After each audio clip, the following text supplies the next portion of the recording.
A paz do Senhor. Tudo bem? Como vocês não podem ir na EMC, a EMC vai até você. Dando continuidade aos estudos do Novo Testamento, hoje nós vamos falar da carta aos Gálatas. Esse estudo nós preparamos da seguinte forma: nós vamos dividir em dois tópicos. O primeiro tópico será o histórico, onde nós iremos falar sobre a fundação das igrejas da região da Galácia. E o segundo será o texto, será realmente um estudo sobre o conteúdo da carta de Paulo. Então, como primeiro tópico, que é o histórico, vocês estão vendo aí uma imagem de várias igrejas que foram fundadas pelo apóstolo Paulo, com exceção da estrelinha que está Roma, porque Roma não foi fundado pelo apóstolo. A primeira estrelinha, que está lá no cantinho direito, na região da Galácia. Aqui é a região da Galácia, é onde Paulo ele manda a carta. Então, assim, a carta era para os Gálatas, que é desta região. Ela recebe esse nome por causa dos imigrantes gauleses que vieram da Trácia e se assentaram ali no século III a.C. Ela já foi chamada de Gália do Oriente e os escritores romanos chamavam seus habitantes de galos, em latim Gali, gaulês ou celta. Então nós estamos falando do povo celta. Se vocês puxarem um pouco da memória, vocês vão lembrar de um desenho, e também foi feito até um filme, de um herói chamado Asterix. Esse herói Asterix, ele era um gaulês, ele era dessa região ou da região de onde eles vieram fazer a imigração, que é da região onde hoje é o país chamado Bélgica. E aqui na região da Galácia, nós estamos falando que hoje é uma região do território da Turquia. Essa carta ela foi escrita no ano 55 ou até 57 depois de Cristo. Esse povo gaulês, voltando a falar sobre o Asterix, se vocês lembrarem, vocês vão ver que eles tinham magos, um feiticeiro fazia uma poção mágica para ele ficar mais forte. E eles lutavam contra os romanos. Então é um povo adorador de deuses, é um povo que tinha feiticeiros e magia dentro da sua cultura. O tempo foi passando e os seus descendentes também trouxeram esses traços de culto a outros deuses. E é isso que nós vamos aprender um pouco mais à frente e saber as dificuldades que Paulo teve aqui nesta região para poder fundar estas igrejas. Amém? Nós vamos ler no livro de Atos, no capítulo 13, nos versos 1 a 3, como se iniciou essa fundação.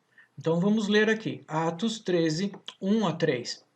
Na igreja de Antioquia havia profetas e mestres, Barnabé, Simeão, chamado Níger, Lúcio de Cirene, Manaém, que fora criado com Herodes, o tetrarca, e Saulo. Enquanto adoravam ao Senhor e jejuavam, disse o Espírito Santo: Separem-me Barnabé e Saulo para a obra que os tenho chamado. Assim, depois de jejuar e orar, impuseram-lhe as mãos e os enviaram. Então nós estamos vendo aqui a primeira viagem missionária de Paulo e Barnabé, que se iniciou na igreja de Antioquia, pois lá havia mestres e profetas, e o Espírito Santo agiu naquele lugar, naquela cidade, naquela igreja. Paulo e Barnabé estavam em Icônio. Icônio já é uma cidade da Galácia. Quando pregavam com muita paixão numa sinagoga da região, uma parte dos gregos e judeus que ouviram a palavra absorveram e se converteram ao evangelho. Porém, uma outra turma de judeus incrédulos excitaram e dividiram a cidade. Uns estavam a favor dos judeus, outros dos apóstolos. Houve um motim com as autoridades da cidade que começaram a perseguir os apóstolos para os matar. Eles fugiram para Listra, que também é uma cidade da Galácia. Havia um homem coxo desde nascença. Paulo Percebendo que o homem tinha fé, fez o milagre. Atos 14, 9 a 10. Ele ouvira Paulo falar. Quando Paulo olhou diretamente para ele e viu que o homem tinha fé para ser curado, disse em alta voz: Levante-se, fique de pé. Com isso, o homem deu um salto e começou a andar. O povo, vendo o milagre, passaram a adorar Paulo e Barnabé. Atos 14, 11 ao 13. Ao ver que Paulo fizera, a multidão começou a gritar em língua licaônica: Os deuses desceram até nós em forma humana. A Barnabé chamavam Zeus e a Paulo Hermes, porque era ele quem trazia a palavra. O sacerdote de Zeus, cujo templo ficava diante da cidade, trouxe bois e coroas de flores à porta da cidade, porque ele e a multidão queriam oferecer-lhe sacrifícios. Vendo o erro que o povo cometia, rasgaram suas vestes. Atos 14, do 14 ao 18. Ouvindo isso, os apóstolos Barnabé e Paulo rasgaram as roupas e correram para o meio da multidão, gritando: Homens, por que vocês estão fazendo isso? Nós também somos humanos como vocês. Estamos trazendo boas novas para vocês, dizendo-lhes que se afastem dessas coisas vãs e se voltem para o Deus vivo, que fez o céu, a terra, o mar e tudo que neles há. No passado, ele permitiu que todas as nações seguissem os seus próprios caminhos. Contudo, não ficou sem testemunho. Mostrou sua bondade, dando-lhes chuva do céu e colheitas no tempo certo, concedendo-lhes sustento com fartura e enchendo de alegria os seus corações. Apesar dessas palavras, eles tiveram dificuldade para impedir que a multidão lhes oferecessem sacrifícios. Mas não ficou por isso, não. Tudo não foi alegria. Os judeus que lá atrás não aceitavam a pregação de Paulo e Barnabé entraram na cidade de Listra. Atos 14, do 19 ao 23. Então, alguns judeus chegaram de Antioquia e de Icônio e mudaram o ânimo das multidões. Apedrejaram Paulo e o arrastaram para fora da cidade, pensando que estivesse morto. Mas quando os discípulos se ajuntaram em volta de Paulo, ele se levantou e voltou à cidade. No dia seguinte, ele e Barnabé partiram para Derbe. Eles pregaram as boas novas naquela cidade e fizeram muitos discípulos. Então, voltaram para Listra, Icônio e Antioquia, fortalecendo os discípulos e encorajando-os a permanecer na fé, dizendo: é necessário que passamos por muitas tribulações para entrarmos no reino de Deus. Paulo e Barnabé designaram-lhes presbíteros em cada igreja, tendo orado e jejuado, eles o encomendaram ao Senhor em quem havia confiado. Então nós estamos vendo aqui que a situação não foi nada fácil para Paulo e Barnabé. Tá? Paulo quase foi morto. Então a situação era muito difícil. Tá? Naquele tempo, naquele lugar, eles passaram por tribulações incríveis. A carta aos Gálatas, ela não é uma carta a uma igreja. Ela é uma carta circular, endereçada e lida por todas as igrejas da região. Foram fundadas várias igrejas nessas cidades que nós falamos. Então, quando nós lemos Carta aos Gálatas, é uma carta endereçada a várias igrejas da região da Galácia. Amém? Agora vamos entrar no segundo tópico, que é o conteúdo das cartas. Paulo enfrentou diversos problemas nessa região após fundar as igrejas. O grupo judeu se instituiu como mestres nessas igrejas e trouxeram ensinamentos contrários ao evangelho que Paulo pregou anteriormente. A estratégia que eles usavam era denegrir a imagem do próprio Paulo. Na carta, Paulo se defende de acusações e tenta resgatar o verdadeiro evangelho. Gálatas 1, do 6 ao 7. Admiro-me de que vocês estejam abandonando tão rapidamente aquele que os chamou pela graça de Cristo, para seguirem outro evangelho que, na realidade, não é o Evangelho. O que ocorre é que algumas pessoas os estão perturbando, querendo perverter o Evangelho de Cristo. Notem que já na apresentação, nos versos anteriores, e já aqui nesse 6 e nesse 7, que o teor da carta não será nada agradável. Será uma carta bastante difícil, bastante dura para ele ter com os Gálatas. O que aconteceu com a alegria de vocês? Tenho certeza que, se fosse possível, vocês teriam arrancado os próprios olhos para dá-los a mim. Tornei-me inimigo de vocês por lhes dizer a verdade? Os que fazem tanto esforço para agradá-los não agem bem, mas querem isolá-los, a fim de que vocês também mostrem zelo por eles. É bom sempre ser zeloso pelo bem, e não apenas quando estou presente. Meus filhos, novamente estou sofrendo dores de parto por sua causa. E até que Cristo seja formado em vocês, eu gostaria de estar com vocês agora e mudar o meu tom de voz, pois estou perplexo quanto a vocês. Gálatas 4, do 15 ao 20. Estes falsos mestres queriam novamente inserir a cultura judaica da circuncisão. Eles queriam trazer toda a cultura judaica para esta região e para estas igrejas, o que perderia o efeito do Evangelho de Cristo. Então eles estariam vivendo debaixo da lei e não sobre a graça. Gálatas 5, do 2 ao 6. Ouçam bem o que eu, Paulo, lhes digo. Caso se deixem circuncidar, Cristo de nada lhes servirá. De novo declaro a todo homem que se deixa circuncidar que está obrigado a cumprir toda a lei. Vocês que procuram ser justificados pela lei, separaram-se de Cristo, caíram da graça, pois é mediante o Espírito que nós aguardamos pela fé a justiça que é a nossa esperança. Porque em Cristo Jesus nem circuncisão, nem incircuncisão tem efeito algum, mas sim a fé que atua pelo amor. Gálatas 5, 2 a 6. Paulo estava muito irritado. Ele escreve em Gálatas 6, do 11 a 15. Vejam com que letras grandes eu estou lhes escrevendo de próprio punho.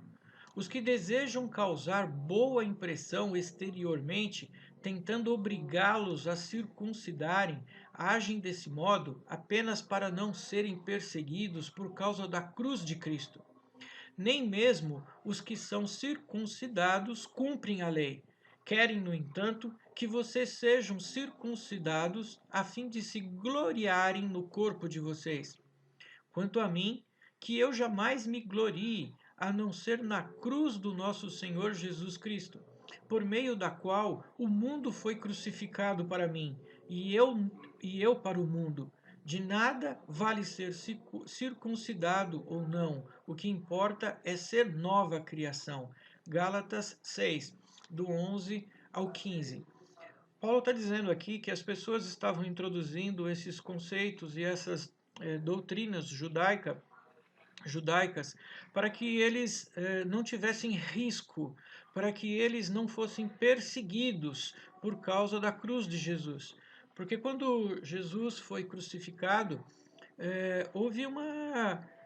Jesus foi considerado criminoso. Existia, por exemplo, por parte de Roma, muitas pessoas que estavam perseguindo generais, imperadores, estavam perseguindo os cristãos. E aqui o que nós estamos vendo é que estas pessoas, de medo de serem perseguidos, eles estavam trazendo a cultura judaica dentro do cristianismo. Por quê? Porque tinham medo de seguir em frente da forma com que eles estavam. Então, assim, o que Paulo está nos dizendo é mais ou menos isso nessa parte. A defesa feita pelo próprio Paulo no decorrer da epístola nos ajuda a entender um pouco a pressão que ele estava sentindo. Paulo fala de sua relação com os apóstolos de Jerusalém, destacando sua autoridade apostólica. Talvez estivesse respondendo algum tipo de acusação que afirmava que, de alguma forma, ele era insubordinado e agia por conta própria, sem autorização dos líderes da igreja de Jerusalém. Não nos submetemos a eles nem por um instante, para que a verdade do Evangelho permanecesse com vocês. Quanto aos que pareciam influentes, o que eram, então, não faz diferença para mim. Deus não julga pela aparência. Tais homens influentes não me acrescentaram nada. Pelo contrário, reconheceram que a mim havia sido confiado a pregação do Evangelho aos circuncisos, assim como a Pedro aos circuncisos. Pois Deus, que operou por meio de Pedro como apóstolo aos circuncisos, também operou por meu intermédio para com os gentios. Reconhecendo a graça que me fora concedida, Tiago, Pedro e João, tidos como colunas, estenderam a mão direita a mim e a Barnabé, em sinal de comunhão. Eles concordaram em que devíamos nos dirigir aos gentios e eles aos circuncisos. Gálatas 2, 5, 9. Notem que quando Paulo fala das pessoas influentes, ele está falando de Tiago, Pedro e João. Então, assim, quando Paulo ele coloca esse texto na carta de Gálatas, ele diz para os Gálatas que ele teve um enfrentamento lá em Jerusalém. E após esse enfrentamento, foi dado a ele a bênção para que ele continuasse. Tá? Então, assim, ele não começou a fazer esse ministério evangelístico por conta própria. Ele passou pelos influentes, né, pelos líderes da igreja da ocasião, Tiago, Pedro e João, para depois começar a fazer o trabalho. E fizeram isso porque Tiago, Pedro e João reconheceram a autoridade que estava sobre ele. Reafirma, ele resume todo o contexto da carta, dizendo que nada vale ser circuncidado ou não, e que a paz e misericórdia esteja sobre todos os que andam conforme essa regra, e também sobre o Israel de Deus. De uma certa forma, ele está dizendo que todos aqueles que pensam ao contrário não estão andando conforme essa regra, e Paulo é bem duro nessa parte, né? Então quer dizer que a paz e a misericórdia que não estarão sobre eles, né? E depois ele faz uma despedida e que ninguém, ele inclusive comenta, né? Que ninguém me perturbe, pois trago em meu corpo as marcas de Jesus. Paulo está bem nervoso com essa situação. E a despedida final, irmãos, que a graça de nosso Senhor Jesus Cristo seja com o espírito de vocês. Amém. Então agora vamos passar a ler a carta de Gálatas 6, 15 a 18, onde constam todas essas observações. Gálatas 6, 15 e 18. De nada vale ser circuncidado ou não. O que importa é ser uma nova criação.